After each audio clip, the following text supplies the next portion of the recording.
നമസ്കാരം. Media vision വാർത്തകളിലേക്ക് സ്വാഗതം. പേരാമ്പ്ര വെസ്റ്റ് AUP സ്കൂളിന് പ്രധാന അധ്യാപിക Shantha teacher smart class room സജ്ജീകരിച്ചു നൽകി മാതൃകയായി.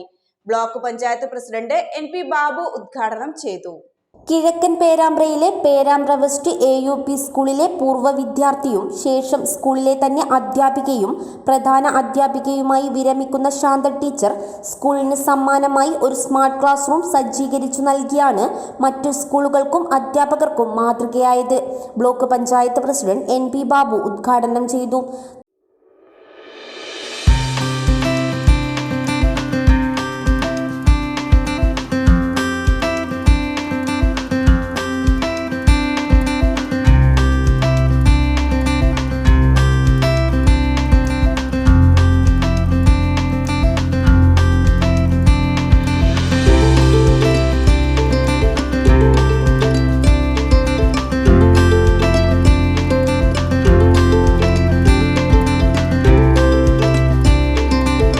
വിദ്യാഭ്യാസ സ്ഥാപനങ്ങളുമായി മാറുന്നു.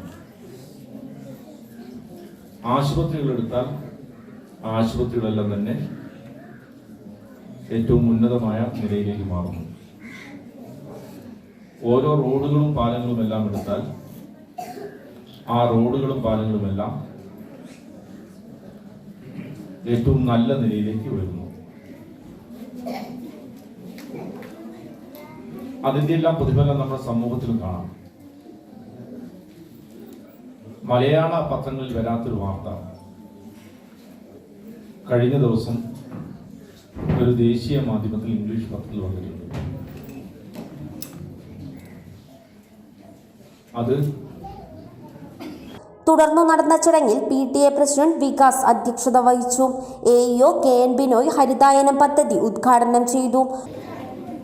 അനിവാര്യമാണ്. നിങ്ങളിപ്പോൾ നമ്മൾ ഇന്ന് 1ാം ക്ലാസ്സിൽ പോയി കണ്ട അവിടുത്തെ ക്ലാസ് റൂം എക്യുപ്മെന്റ്സ് ഒക്കെ എല്ലാ ക്ലാസ് റൂമിലും അനിവാര്യമായ സംഭവങ്ങളാണ്.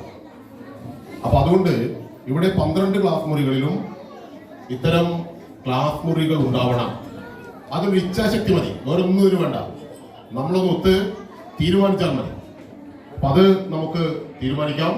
Ward member Shiny teacher, Ummer Thandorappara, Shinoj, Selma, Thandora Soopi Haji എന്നിവർ ആശംസകൾ അർപ്പിച്ച് സംസാരിച്ചു. ശാന്ത ടീച്ചർ വിങ്ങിയും വിതുമ്പിയുമാണ് മുഴുമിക്കാതെ മറുമൊഴി നൽകിയത്. ഞാൻ ഈ സ്ഥലത്ത് എനിക്ക് സ്കൂൾ വരാൻ പറ്റിയിട്ടില്ലെങ്കിലും പിന്നെ ഈ കാര്യങ്ങളൊക്കെ വളരെ ഭംഗിയായും ഇത്രയും നന്നായിട്ട് ചെയ്തെന്നതിൻ്റെ സഹപ്രവർത്തനാണ്. അതിൽ പ്രത്യേകിച്ച് പ്രസാദ് മാഷ് ശരിക്കും ഒരമ്മ ഒരാഗ്രഹം പറഞ്ഞു കഴിഞ്ഞാൽ അതെങ്ങനെ ഒരു മകൻ നിറവേറ്റി കൊടുക്കും, അതുപോലെയാണ് എനിക്കത് പ്രസാദ് ചെയ്തത്. അപ്പം എൻ്റെ സഹപ്രവർത്തകരോടും രക്ഷിതാക്കളോടുള്ള എല്ലാ നന്ദി ഞാൻ ഈ അവസരത്തിൽ പറയാണ്. എനിക്ക് വേറെ ഒന്നും പറയാൻ പറ്റില്ല. ശ്രീജ S സ്വാഗതം പറഞ്ഞ ചടങ്ങിന് staff secretary PC Dileep Kumar നന്ദി പറഞ്ഞു. News bureau, Media vision.